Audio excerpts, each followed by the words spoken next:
What if HTC could make the Vive VR headset again, but with better ergonomics and higher quality screens?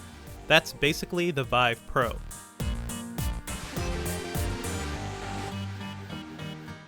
It's not a sequel, it's more of a remaster, one that incorporates everything VR headset makers have learned over the past few years. At $799 with no sensors or controllers though, it's strictly for enthusiasts with plenty of disposable income. The first thing you'll notice with this headset is that it's a deep blue compared to the original's all-black design. It's almost twice as long, but paradoxically, it's also significantly lighter. That extra length is put to good use with the new head strap system. It's similar to the deluxe audio accessory HTC released a year after the Vive's debut, which added headphones and replaced the original head straps. While this new system looks a bit complex at first, it's actually a pretty straightforward way to put on and adjust the Vive Pro. You simply place the eyepiece over your face, rest the back strap against your head, and rotate the dial to straighten it. There's an adjustable band at the top, but that's something you only have to deal with the first time you put it on. It's a huge improvement over what HTC launched with 2 years ago, which involved using 3 separate Velcro straps to secure the Vive to your head. That was functional, but clunky, and coupled with the additional weight of the original headset, it was tough to wear comfortably for extended periods. The Vive Pro, on the other hand, balances the weight of the headset well, similar to Sony's PlayStation VR. Its built-in headphones are also hard to miss. They have a generous amount of padding and can be adjusted easily. While they may make the headset look a bit clunky, they're far more convenient than the earbuds in the Vive, which was just another wire to deal with. The Vive Pro also has significantly more plush cushioning around its entire faceplate, and even more at the back of the head strap. The Vive, meanwhile, just had some basic foam face protection. I haven't even gotten to the biggest technical upgrade yet, the higher resolution screens.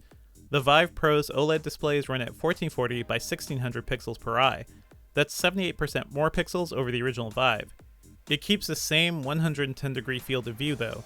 That's standard for high-end VR headsets like the Oculus Rift and Samsung HMD Odyssey, but it would have been nice to see HTC push things forward a bit.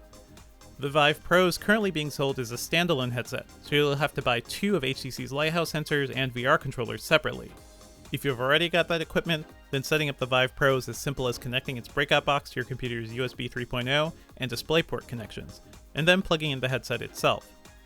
If you're doing it for the first time though, you'll have to find space at 2 opposing corners of your room to mount the Lighthouse sensors.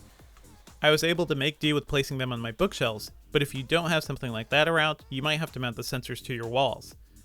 It's also a shame that HTC's Steam VR 2.0 sensors won't be available until the end of the year, since those will be able to track your movement in much larger spaces.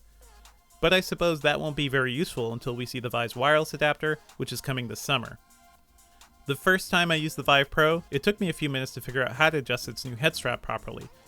Once I got that sorted, I noticed instantly that it fit much more securely and more comfortably than the original. It's not as front heavy as the Vive, which would hurt the bridge of my nose when I wore it too long. The Vive Pro's improved screens made just about everything look better, from text in Viveport to enemies in Superhot. While playing Duck Season, I was able to make out where my distant targets were a bit more easily, and flying around the globe in Google Earth VR felt even more immersive than before. But while the experience is better than the original, it's not exactly a night and day difference. It's certainly not enough to justify upgrading to a pricey new VR headset if you already have one. You'll also have to make sure that you have a computer that can run the Vive Pro at its best. HTC says it has the same minimum requirements as the Vive, an Intel Core i5-4590 CPU or better, and at least an NVIDIA GTX 1060 card or an AMD Radeon 480. But at CES, the company also admitted that you'll need faster hardware to take advantage of the better visuals. On my recently refreshed rig, which is powered by an Intel Core i7-8800K CPU and a GTX 1080, I didn't notice any hiccups or slowdown across a wide variety of VR experiences. That's also the same video card we saw HTC using at CES, so it's a safe bet for optimal Vive Pro performance. While I appreciated the slightly better visuals, it still felt a bit archaic to be using my original Vive controllers with the new headset. They're larger and heavier than Oculus's excellent motion controllers, which they released in 2016. Valve also has its own modernized VR controllers coming for Steam VR, which are significantly smaller and offer individual finger tracking, but there's no word yet on availability. Basically, there are a lot of downsides to jumping on the Vive Pro bandwagon early, as you'll likely be tempted to replace your controllers and trackers later this year. At $799 on its own, the Vive Pro is a great deal more expensive than the standard $499 Vive kit, which includes the original headset, 2 base stations, and 2 motion controllers. You'll have to buy those accessories separately with the Vive Pro, and they aren't cheap. Normally, you'd have to spend another $530 to snag all of those, but HTC is now offering a $299 bundle to make life a bit easier. Still, that means a complete Vive Pro setup will cost $1,098. If that sounds crazy, well, it is.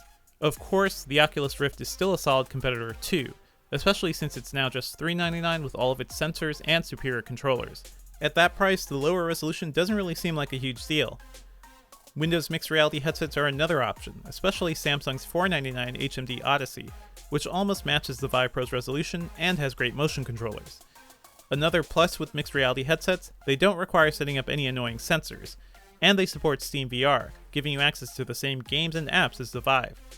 I give HTC some credit for fixing most of the problems I had with the original Vive, but at the moment, the Vive Pro isn't a significant upgrade without its upcoming accessories. Its expensive pricing cements the fact that this isn't a headset meant for most people. It's really something for VR developers and designers who want the best hardware in the market right away. Everyone else would be better off with the Vive, or just waiting until HTC announces a complete Vive Pro kit with new accessories later this year. Just don't expect that to be cheap either.